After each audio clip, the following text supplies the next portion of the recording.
Hey everyone, today we will be looking into the enslaved double agent who saved the American Revolution, a man who had a shocking and fascinating story, and that you likely haven't heard of. But before we begin, I just want to thank Kindwrath Publishing and the author of this piece, Isaac Willauer. Now, let's dive into the story. It was a fine October afternoon in 1781. A cool autumn breeze blew through Yorktown, Virginia, as a line of British soldiers made their way onto the level field north of the town. Across from them stood a line of American soldiers, a familiar sight to many who had been at war on this continent for the past 6 years. Yet the men in uniform were not there to fight. They were there for ceremony and military diplomacy. They were there to mark a surrender that would serve as the beginning of the end of the Revolutionary War. To their right stood a gathering of Frenchmen, officers under the white and gold banner of the Bourbon family, along with the Marquis de Lafayette, the French general whose brilliance had paid dividends to the fledgling Continental Army. To their left stood the victorious forces of that Continental Army, headed by the intrepid Benjamin Lincoln, whose cousin Abraham would one day oversee an American victory of his own in the Civil War. The British regulars, no doubt embarrassed by the occasion of the moment, were further humiliated by a conspicuous absence within their own ranks. British General Charles Cornwallis, feigning illness, although many suspected a far more cowardly motivation, had refused to come to Yorktown to surrender his sword and accept King George's defeat on the field. Neither Cornwallis nor George Washington would take an active part in the surrender that would pave the way to a peaceful close to the war. Standing on the American side, however, in the company of Revolutionary War top brass like Lafayette and Washington, was a face that many of the British regulars in attendance would have found surprisingly familiar. It was not the typical pale face of a continental soldier, called from a life on the farm or in the trades, to come take up arms for the cause of liberty. It was the face of a black man, James Armistead, servant and double agent of the Continental Army. While some in the new nation would not even agree on the matter of his personhood, James had played a vital role in the surrender of the Empire, and the American Revolution as a whole. The surprise of the British regulars that day would be nothing compared to the shock General Cornwallis would have had when he visited Yorktown a short time later. For the past several years, he had believed James to be his trusted servant, tasked with infiltrating the Continental Army and feeding information back to British headquarters. Far from it. James had been spying for the Continental Army for years, playing to perfection his role as one of America's most effective and dangerous spies. The information Cornwallis had gotten from James over the years had all been lies. In fact, almost nothing the British Army believed about James was the truth. His story was not one of loyalty to the Empire, but of years spent undercover for the cause of the American revolutionaries, years that had paid key dividends to the rebels Cornwallis so despised. In an era where the fates of nations were turned by grand military maneuvers, death or glory stands, and the conflicting personalities of kings and generals, the mighty British Empire's failed bid to subdue a rebellion in North America had been undone, in part, by a man they considered to be invisible. Few Americans know James Armistead Lafayette today, let alone anything about him. To look at his background, no one could have anticipated the grandeur of the hero's journey that his life would become. In point of fact, however, James's story is a critical one, not just because of his standing as one of the many forgotten heroes of the American Revolution, but because of the many twists and turns of his life that run afoul of our modern sensibilities regarding race relations and the interaction between oppressor and oppressed. James was a man born into slavery who worked for the very nation that oppressed him, using his race to ensure the downfall of an empire that, while hostile, would have offered him freedom in exchange for his obedience. And yet, a man who also at the end of his life owned slaves. We must resist the urge to look at James's story through many of our 21st century lenses, and instead go back to the 18th century and examine his life as it truly was, to understand him as a real human person, instead of merely a stand-in for the issues and controversies that his story touches upon. In an age where issues of race in politics are often associated with skepticism of the American experiment, we may find in James's story a stunning example of someone who, by virtue of much of his lived experience, should have had little good to say about America, and nonetheless would go on to serve as one of its most intrepid defenders. Even a wise reader would think nothing of a young slave boy growing up on his master's plantation in the southeastern Virginia county of New Kent, located between Williamsburg and Richmond. Born in the mid-1700s, estimates of his birth range between 1748 and 1760, James's parentage was unknown, and his future likely would have remained just so unknown had it not been for the curious man he called master for much of his life, William Armistead. Armistead owned several dozen slaves, many of whom, including James, he had inherited from his father, Colonel John Armistead. William was an avowed patriot, who made part of his living selling livestock and supplies to a clientele that included the Continental Army. He had also grown up with James, being born in 1751, and the two had received much the same education, likely learning side by side in the colonel's household, as was the practice of the day. While educating slaves was forbidden in states such as the Carolinas, it was legal in Virginia. James was taught to read and write both French and English.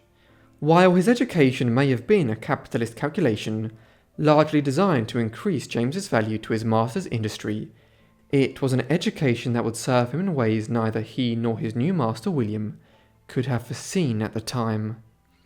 The British Empire, while perhaps not up to modern standards of enlightenment regarding the state of race relations, was not ignorant of Americans' own struggle with the institution of slavery, and how those struggles intermingled with the fledgling country's bid for independence. Whether by a cleverly conceived gambit to turn American slaves against their masters, or a simple bid to increase manpower, the Royal Governor of Virginia, Lord Dunmore, issued a 1775 proclamation that any slave willing to join the British Army would be granted their freedom in exchange for this loyalty. As a slave with not only a patriot master, but a young family, James's joining the British Army would have jeopardized his future, to say nothing of the wife and children he would have effectively deserted. Yet the rapidly rising tide of American zeal for independence was quickly demonstrating to both the young slave and his young master that James's life was likely not to be one confined to the role of serving man.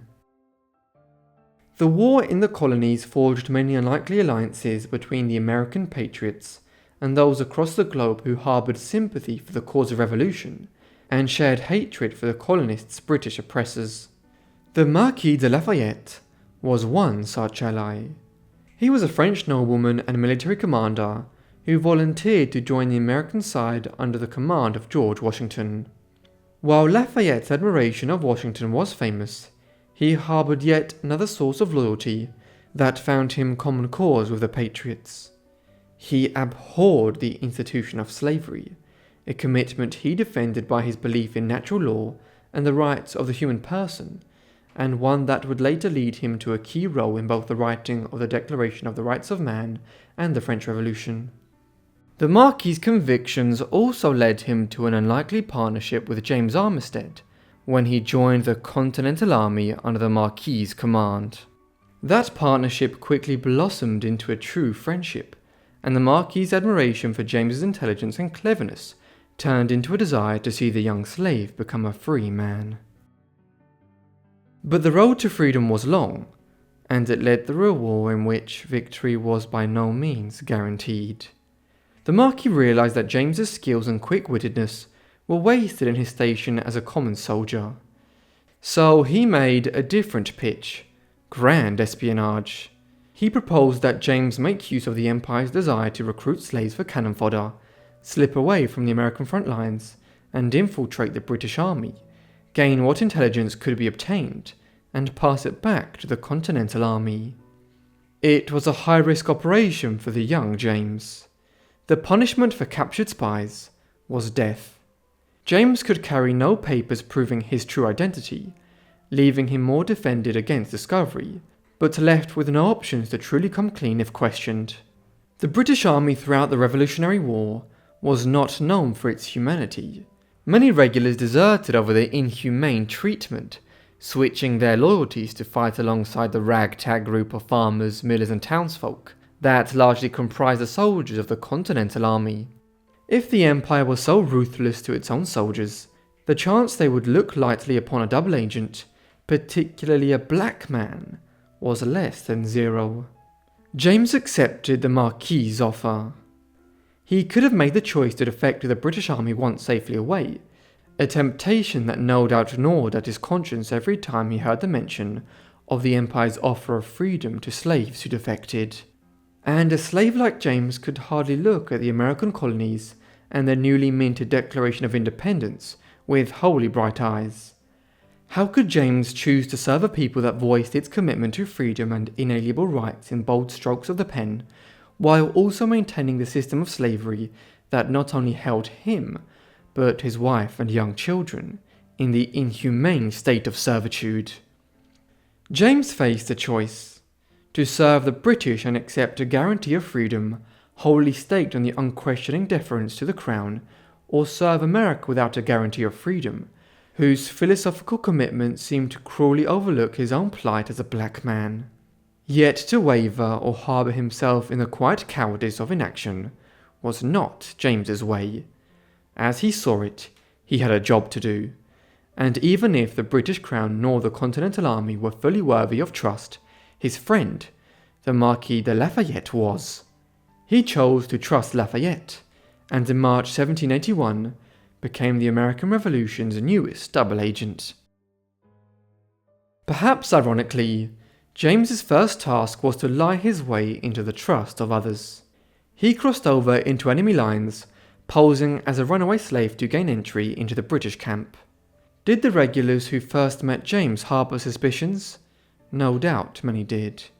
Yet the Empire needed men, and the royal governor's guarantee of manumission likely led many British generals to dismiss the possibility of a black slave working for the rebellion.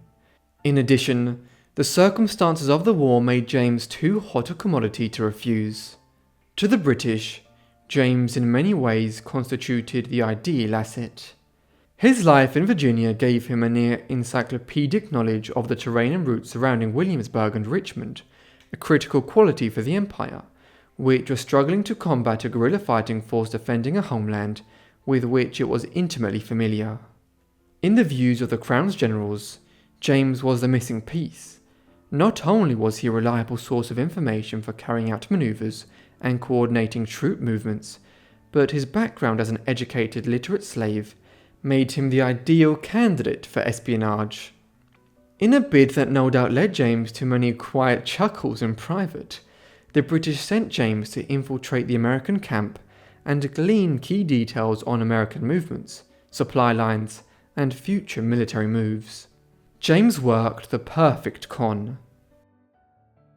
As an educated slave, he was an example of what many considered the invisible people in polite society, the enslaved men and women who served food, carried messages, and attended American and British meetings without any real thought being given to their constant presence. In many ways, these were the people who had the most accurate picture of where intelligence truly stood in such meetings. James would attend British meetings with his eyes and ears open, carefully noting the information worth carrying back to Patriot lines. When the Empire sent him back to the American camp, presuming him to be working as a spy, which in all fairness he was, he would communicate all he had learned to the Marquis and the other officers, who in turn would furnish him with faulty information to report to the Crown. Far from being a serving man, as he had been in his past life under William Armistead, James's prowess had taken him from carrying water and running simple errands to working as a courier for British top brass, most notably Benedict Arnold and General Charles Cornwallis himself. Cornwallis, a British aristocrat who joined His Majesty's army during the 7 Years' War in 1757, was a major player in the British campaign in North America, having led the Crown to a decisive victory over Patriot forces at the Battle of Camden. Cornwallis's background in England's upper classes led him to harbour a true-to-period view on the separation of the races, a view that would prove decisive in his post-war career as general of the Empire's forces in India. Cornwallis's beliefs on racial separation made him an easy target for a black spy like James. He would have had no trouble practicing the art of the invisible man around a general that barely considered those of his skin colour worth heeding at all. In many ways, James's supposed invisibility was what granted him such a degree of success, and such success was hardly limited to building his personal reputation as a proficient spy. James's work directly handed the Continental Army perhaps its most crucial major victory on the military front, a victory over the British Army at Yorktown. Through his careful practice of targeted espionage, James uncovered priceless information to carry back to the Patriot lines. In August 1871, James discovered that Cornwallis's troops were planning a move from Portsmouth to nearby Yorktown, a move the general believed would allow the regulars to receive reinforcements and provisions via supply lines running through the near Chesapeake Bay.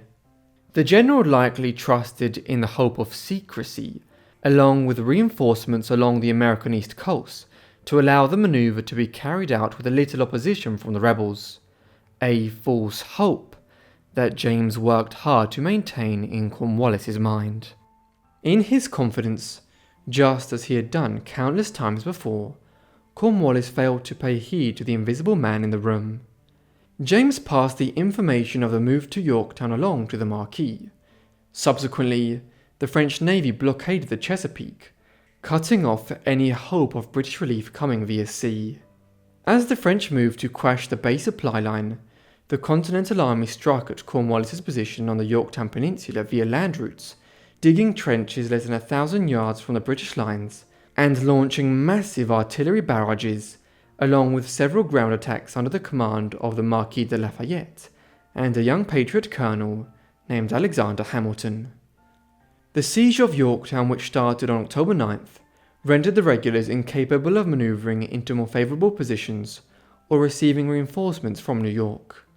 Cornwallis surrendered less than a month later, although his aristocratic pride did lead him to send a proxy to the official ceremony of surrender. The operation at Yorktown was the critical momentum shift that the Continental Army needed to finish off the war. With Cornwallis's surrender and the loss of a third of its manpower, the Crown lost the will to fight. The war would come to an official end with the Treaty of Paris in 1783.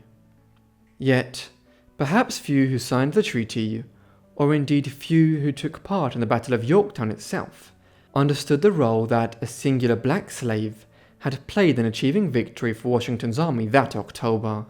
Without the leaked intelligence that James provided, the opportunity to trap British forces in Yorktown might well have slipped through Patriot fingers, and so the slave's masterful espionage allowed the French Navy to cut off the Crown's reinforcements in the nick of time.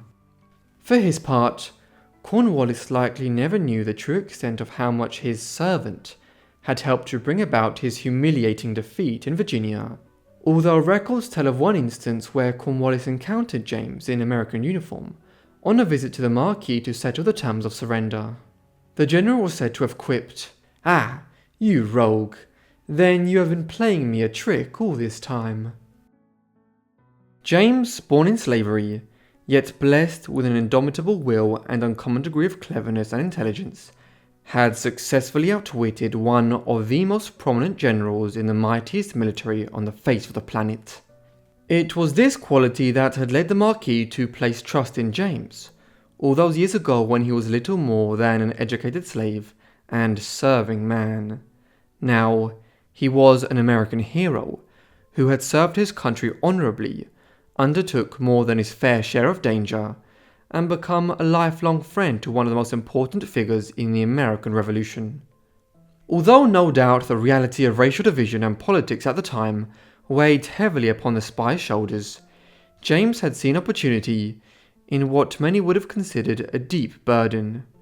The racial separatist and supremacist beliefs held by many British aristocrats, and indeed by many American colonists, was a cause of commentary and concern to many of that day, particularly those who voiced criticism of the institution of slavery. Yet it took doers like James and the Marquis de Lafayette to realise that the dehumanising rhetoric of the Crown's top brass was an invaluable source of advantage for the Continental Army. James, aside from carrying no papers of identification, almost never carried a gun, on the rationale that the danger of being caught armed under the pretense of a serving man would arouse suspicion. He almost always worked in the disguise of a servant, save for moments when he was among the American lines, such as the encounter with Cornwallis. Yet, the results of his work, when viewed in the context of the momentum of the Revolutionary War, rank in importance next to the most prominent deeds of Paul Revere, Samuel Adams, and John Hancock. In a world of thinkers who fought their battles with words and declarations and grand speeches, James Armistead was a different kind of thinker. Without his special brand of considered, measured, decisive action, the rhetorical and political ambitions of his more famous counterparts could never have succeeded. So, what happened to him after the Revolutionary War was over?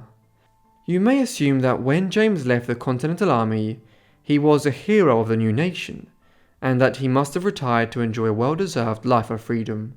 After all, he had risked all for his country. By any reasonable standard, he was due not only his freedom, but the gratitude of the nation whose freedom he had worked ceaselessly for years to achieve. And it's likely that his master William Armistead would have freed James if it lay within his power. But the sorry truth is that it wasn't. James could not be freed, and he remained a slave for years. The reason for this sorry state of affairs, as is often common both then and now in cases of human misery, lay in governmental regulation. Since 1723, Virginia held a law that slave owners lacked the ability to simply free their slaves.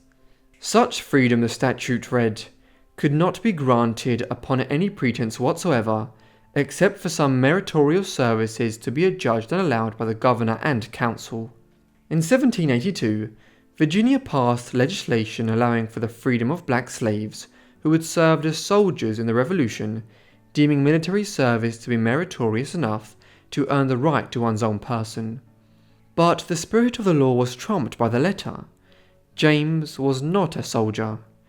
Despite having served in the Continental Army, he was a spy, one who never carried a gun and had almost never served in uniform for obvious reasons. Infuriatingly, the letter of the law prevailed.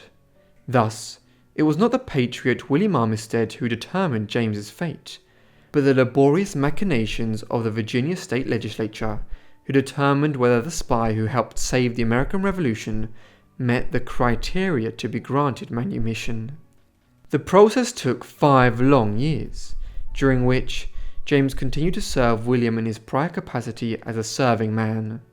The ordeal no doubt broke the heart of the master and slave alike, every day that James remained bereft of freedom. Although many slaves in the late 18th century remained years in servitude due to the stubbornness of cruel masters who had no desire to lose the value of their labour. William actively urged the Virginia legislature to free James, and supported the latter's desire for freedom. Despite William's own position as a member of the Virginia House of Delegates for a portion of James's servitude, progress remained stagnant. The bureaucratic mind, far from securing the emancipation of this patriot hero, had created a situation where a master wished to free his slave, but was told by the state that no such exception could be made.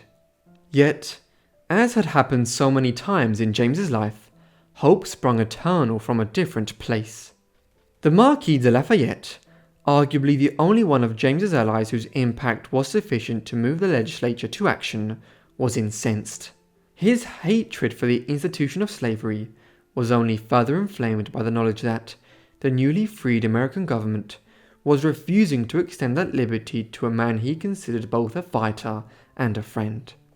In a 1784 note to the legislature, the Marquis laid out the case for his friend's manumission. This is to certify that the bearer by the name of James has done essential services to me while I had the honour to command in his state. His intelligences from the enemy's camp were industriously collected and faithfully delivered. He perfectly acquitted himself with some important commissions I gave him, and appears to me entitled to every reward his situation can admit of. The commendation from such a high-level general sped up a process that otherwise might have dragged on for the rest of James's life. In January of 1787, the Virginia governor signed the petition guaranteeing James his freedom. The legislature compensated William Armistead £250 for the loss of his slave, a sum worth more than $20,000 today. After decades spent in slavery, including many as a husband and father, and several as a patriot operative behind enemy lines, risking death on the daily, James Armistead was truly, and finally, free. Armistead settled in eastern Virginia on a farm next to William Armistead in New Kent. He would live a happy life with his wife and children for the next 4 decades, and, despite his own past, would come to own a number of slaves himself.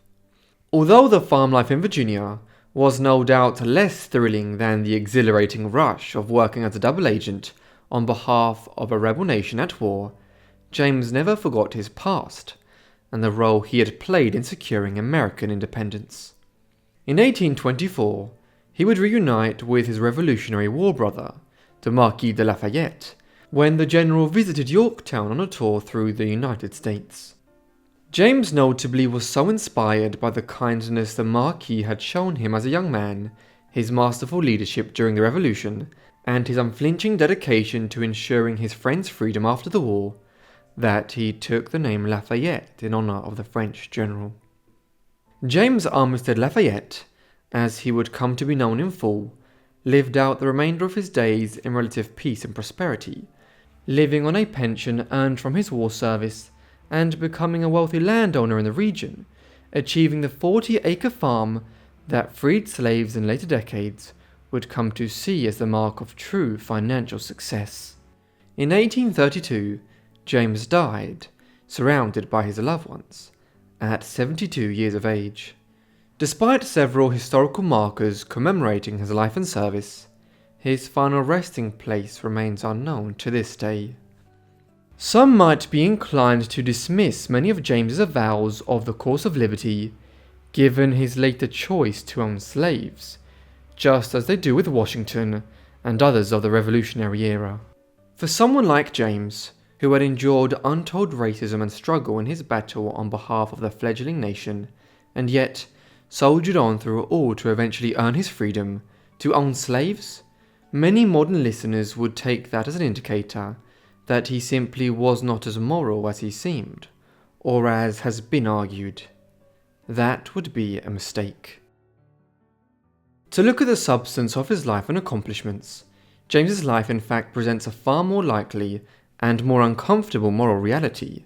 If men of his and Washington's stature and moral character owned slaves, it's far more likely an indicator that even the most moral characters of the nation's past were unable to fully see past their cultural biases and blind spots, and an indication that if they failed to do so, perhaps we should approach that reality not with scorn, but with the humility to realize that our own modern, supposedly transcendent morality might contain similar blind spots.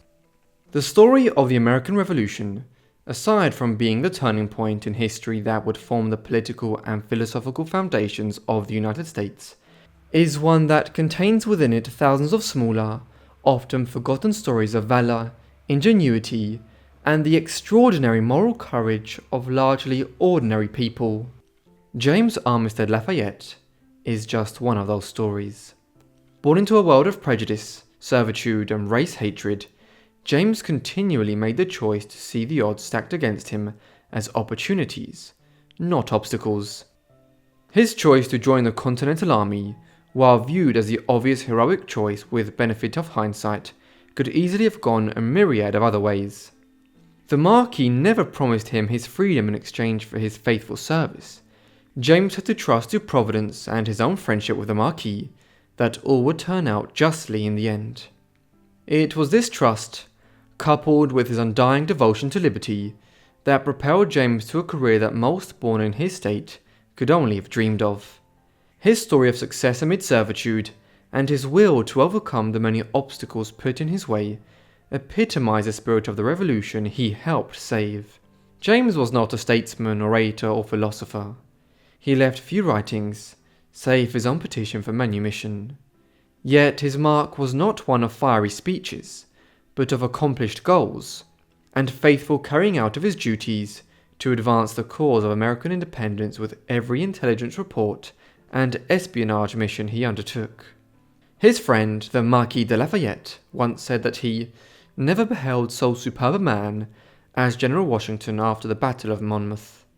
Yet, if asked, he would no doubt have owned that the reflection of that greatness could be found in similar fashion in the face of his friend, the freed slave and double agent from Virginia, James Armistead Lafayette. Thank you so much everyone for watching this piece on James Armistead Lafayette. I hope you found it interesting. A big thanks to Kindreth Publishing and the author Isaac Willauer. Make sure to check out their work down below in the description. Anyway, I hope you guys enjoyed the video and are subscribed with the notifications turned on to get all my videos as soon as I upload them.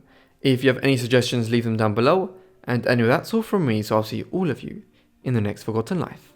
Thanks.